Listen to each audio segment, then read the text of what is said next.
You know, some of the most fascinating conversations in fiction happen without anyone ever saying a word. They're hidden in the shadows, buried in ancient myths, and found in the shared DNA of cosmic dread. And today, we're going to dive into one of the absolute greatest of these silent dialogues, the one between Mike Mignola's Hellboy and the universe of H.P. Lovecraft. And look, Mignola himself puts it perfectly. He's basically saying, yeah, the influence is there, but you gotta look deeper. The connection isn't just about some giant tentacled monster from outer space. No, it's about a feeling, right? An atmosphere of dread that just seeps into the very bones of the story. So, what is that feeling? What actually makes something Lovecraftian? Well, it's the sense of cosmic insignificance, that chilling, gut-punch realization that humanity is just a tiny, completely irrelevant speck in a vast, uncaring universe. And it's the profound danger of looking for knowledge that we were never, ever meant to find. This is the common ground we're going to walk today. All right, so our first big piece of evidence lies right at the heart of Hellboy's mythology. These godlike beings that are just, slumbering at the edge of reality. If Lovecraft gave us Cthulhu, Mignola gave us the Ogdru Jahad, the dragon. So, say hello to the Ogdru Jahad. They're called the Seven Who Are One. This is an apocalyptic entity of just immense, unthinkable power, born way back at the dawn of time. These things aren't just monsters. They're a full-blown cosmic apocalypse, held back by the thinnest of seals. Their very existence is basically a ticking clock for all of creation. And their creation story? Oh man, it is pure cosmic myth. A powerful spirit, a watcher named Anim, steals this secret fire and literally creates the dragon from mud. But, and this is the key part, it's only when darkness gets inside it that this thing gains its terrible, world-ending purpose. The other Watchers are of course horrified. They wage a war they can barely even win, and they end up imprisoning the beast and all its horrific spawn in the abyss.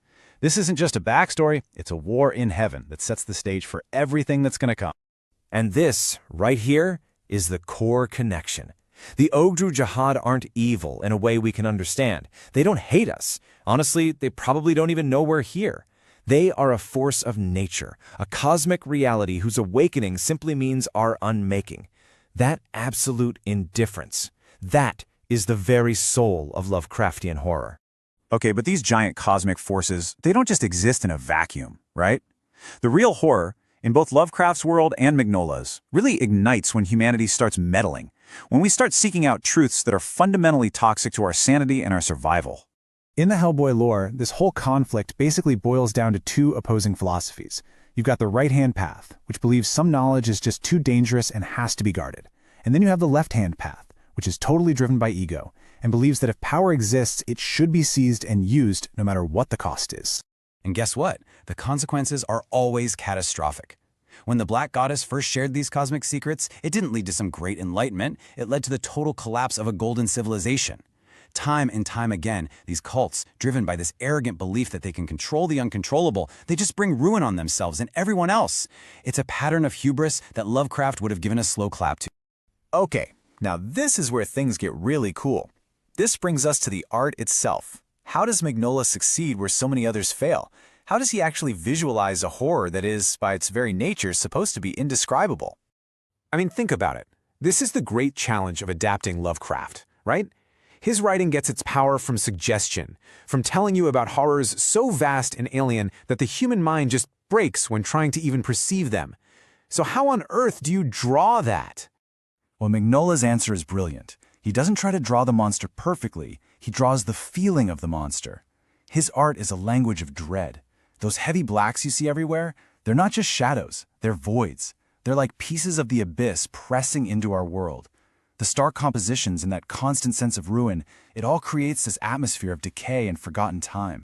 And this quote about non-Euclidean geometry, it's a perfect example of what he's doing.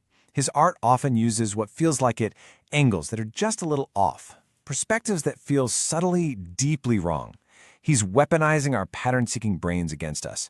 You might not know why a panel feels so unsettling, but your gut is screaming that something is fundamentally incorrect about the space you're looking at.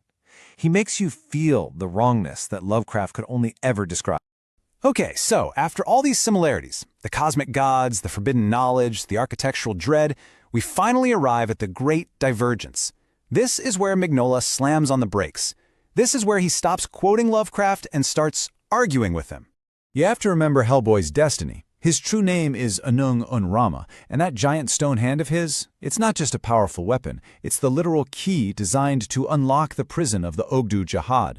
By birthright, by his very design, he is the ultimate Lovecraftian protagonist. He's the harbinger of a doom he cannot escape.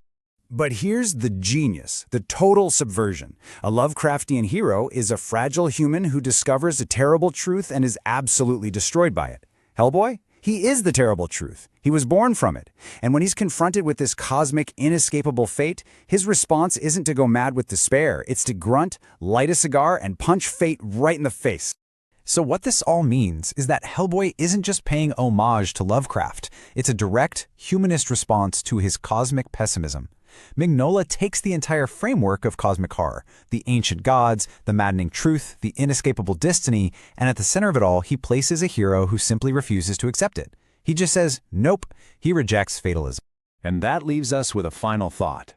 Lovecraft basically argued that when we face the infinite cosmos, the only sane response is to realize how insignificant we are and just give in to despair. But Mignola, through Hellboy, suggests another path. He shows us that even when you're a monster who's destined to end the world, you can still choose to be a man. So when that abyss stares back at you, what do you do?